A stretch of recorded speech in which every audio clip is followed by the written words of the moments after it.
Здраво на сите и добро дојдовте во моето ново видео. Како што гледате по насловот, денес ви снимам Q&A, односно ви одговарам на прашања кои што вие ми ги поставивте на сториите кои што го ставив на мојот Instagram профил. Ако случајно не знаевте или сакате во иднина да ми поставите прашање, тогаш слободно посетете го мојот Instagram профил, заследете ме за нареден пат. Како прво да ви кажам дека ги видов прашањата и дека не беа многу прашања и што мислам дека за прво видео мислам дека е доволно. Сакам да почнам со прашање кои што го нема, а верувам дека сакате да знаете. Како што можете да видите и на самиот канал, моето име е Марија Тасевска. Оваа година ќе правам 17 години на 1 септември. Да, имам многу интересен, многу специфичен роден ден.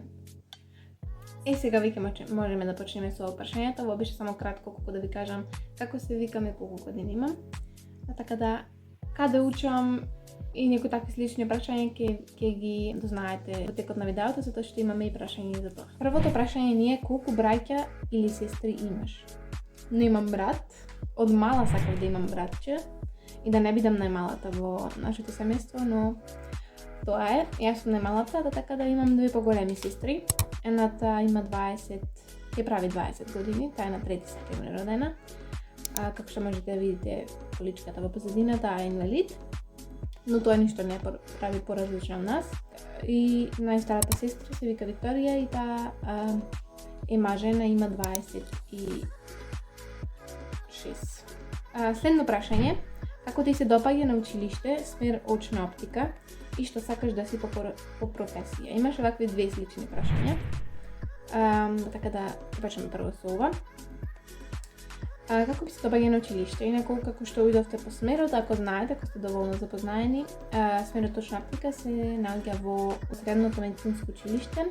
Во овој случај јас сум од Битола, така да 8 Државен Калаузи, таму учам и сум, завршив втора година, сега ќе одам трета година. Како ми се допаѓа? Искрено на почетокот, сум многу искрена со вас, отидов таму затоа што имав 69,78 поени, можев да се обидам да одам во друг смер, но едноставно не сакав да, бидејќи не можам да гледам крв и такви работи, инјекции посебно, така да затоа и не отидов во никој друг смер, а пак другите што не се поврзани со крв и инјекции не ми беа интересни, така да отидов во овој смер.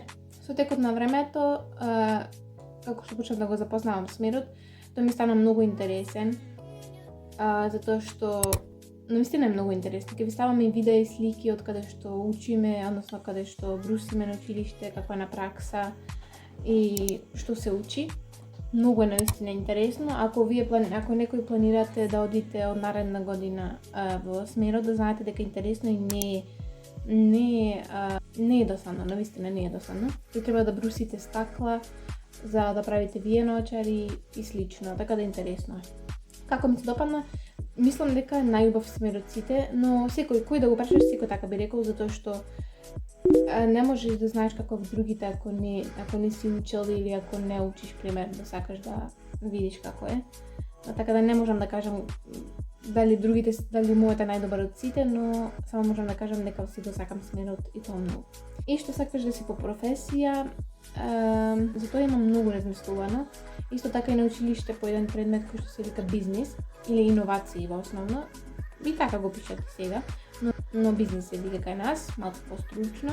Во тој предмет со професорката која ни предава по тој предмет, имаме правено некои анкети и некои такви како квизови, каде што ги пишеме нашите карактеристики, што сакаме, некои наши слабости, наши силни страни, односно свот анализа, ако знаете што е тоа, такви некои квизови, такви некои анализи правевме. И да ви кажам, единствена професија за која што искрено најмногу која ме опишуваше беше ветеринар. Јас сакав да тоа да бидам уште пред да почнам средно, сакав да бидам земјоделско, но бидејќи многу слушав наоколу и му дозволив едноставно на тугите мислења да ме спречат за тоа што сакам да бидам и да одам каде што сакам. Едноставно не појдов и затоа откако видов дека што сите ми кажуваат, се откажав и едноставно отидов каде што најдов и каде што ми изгледаше најприфатливо, едноставно, не знам како да го кажам. Ако вие сте едни од тие кои што треба да се запишуваат сега, ако се уште не сте во средно, немој да слушате што ви кажуваат другите, а освен ако не е некој совет, некој добронамерен совет, зашто може некогаш некој да ти кажува некако совет, ти да го сватиш како добронамерен, а некој тоа го прави затоа што тој така мисли или пак затоа што не знам, не ти сака добро. Така да добро е да размислиш сам, така да јас сакам да бидам ветеринар, но не знам што ќе бидам и мислам дека имам уште време, иако треба да размислувам на тоа и затоа и го правиме тоа на училиште. Така да за сега само тоа е единствено што можам да го кажам како опција. Следно прашање е како те промени средното школо и дали си среќна и како се гледаш себе си во нина. Ова е многу слично на другото. Како ме промени мене средното училиште ме промени во тоа како размислувам, која личност сум. Навистина почнав од средно кога почнав на училиште, почнав повеќе да размислувам на тоа што го учам, дека ќе ми треба и сватив и се научив како навистина да учам, најдов нови трикови, tips and tricks. Самата себе си се инспирирав и мотивирав, си наоѓав и видеа како да се мотивирам да учам и размислував која е мојата цел и размислував на целта, односно. Размислував на петките кои што ќе имам, колку ќе бидам среќна,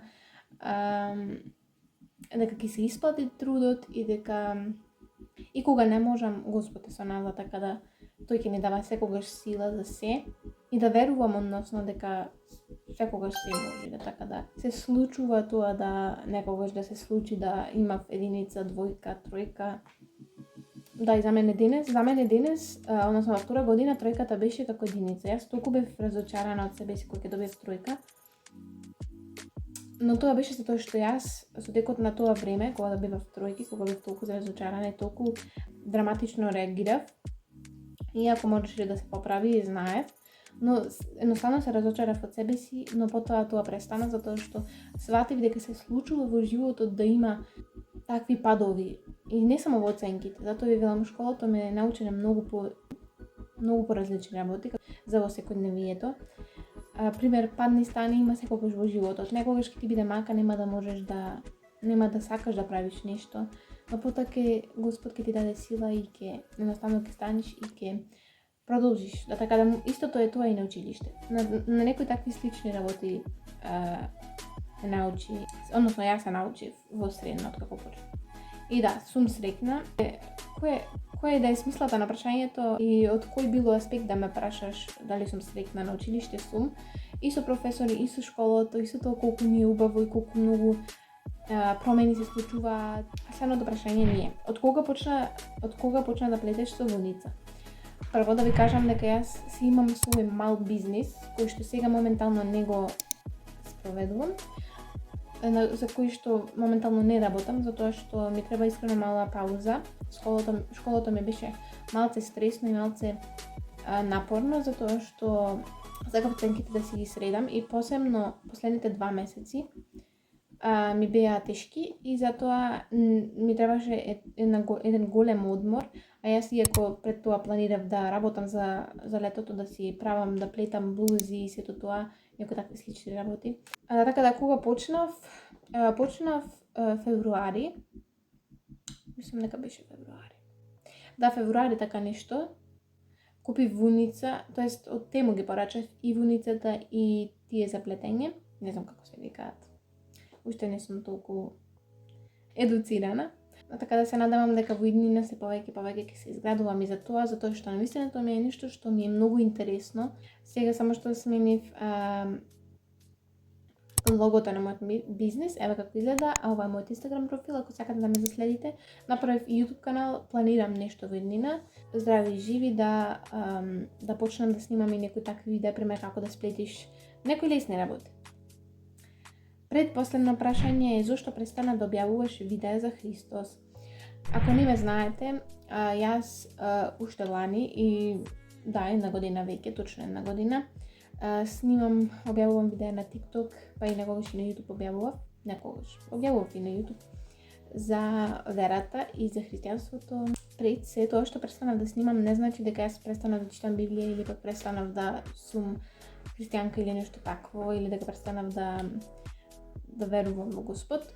Бидејќи се уште сум на почетокот од тоа читање Библија, верување во Господ и сето тоа. Затоа сам се престанав да снимам и едноставно почнав да се посветив малку повеќе на себе, затоа што имав и некои погрешни верувања, затоа што гледав видеа од интернет, од некои христијани низ светот и верував на се, но фала му на Бога и фала му на пасторот Константин Кајшаров, од кои ги гледам неговите богослужби и видеа и сватив дека не треба се што ќе видиш на интернетот дека е вистина и дека треба да внимаваш што кажува, зашто има таков стих, дека треба да внимаваме што кажуваме, затоа што ако кажуваме нешто што не е вистина, едноставно човекот го тераме да има погрешно верување и некои такви слични работи, така да јас сега себе си се посветив на мојата лична врска со Господ, односно читав Библија.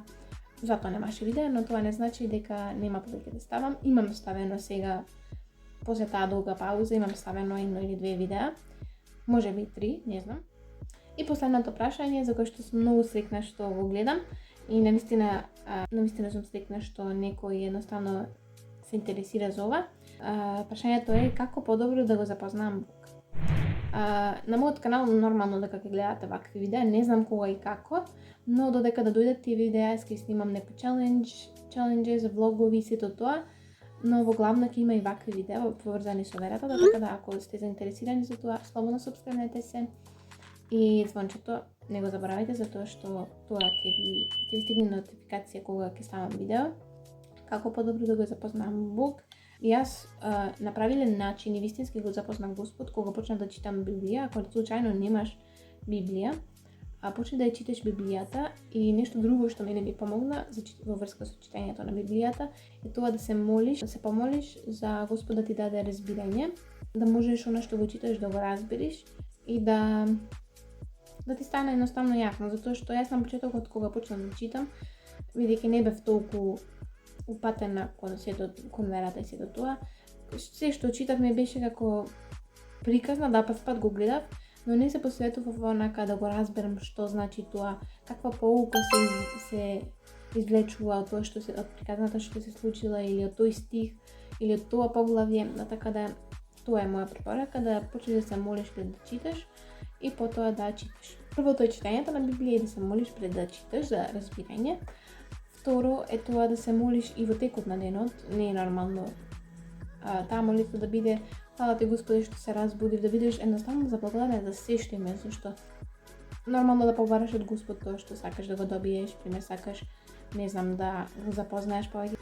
Ќе му кажеш на Господ дека сакаш да го запознаеш и сето тоа и тој ти те слушне затоа што има многу стихови кои што ти кажуваат дека Господ те сака и дека тој сака да ти помогне и тој дека има многу добра иднина за тебе, односно сака да те благослови, сака да ти даде убав живот, каде што ќе бидеш во спокој и мир со Господ и тој ќе ти биде прва надеж и прва личност кај која што ќе одиш кога ќе ти биде тешко и единствена личност, единствен кој што ќе остане кога си ти ќе замине. Така да, ако сакаш нешто повеќе или ако имате нешто повеќе прашања во врска со ова, слободно пишете ми на мојот Инстаграм профил.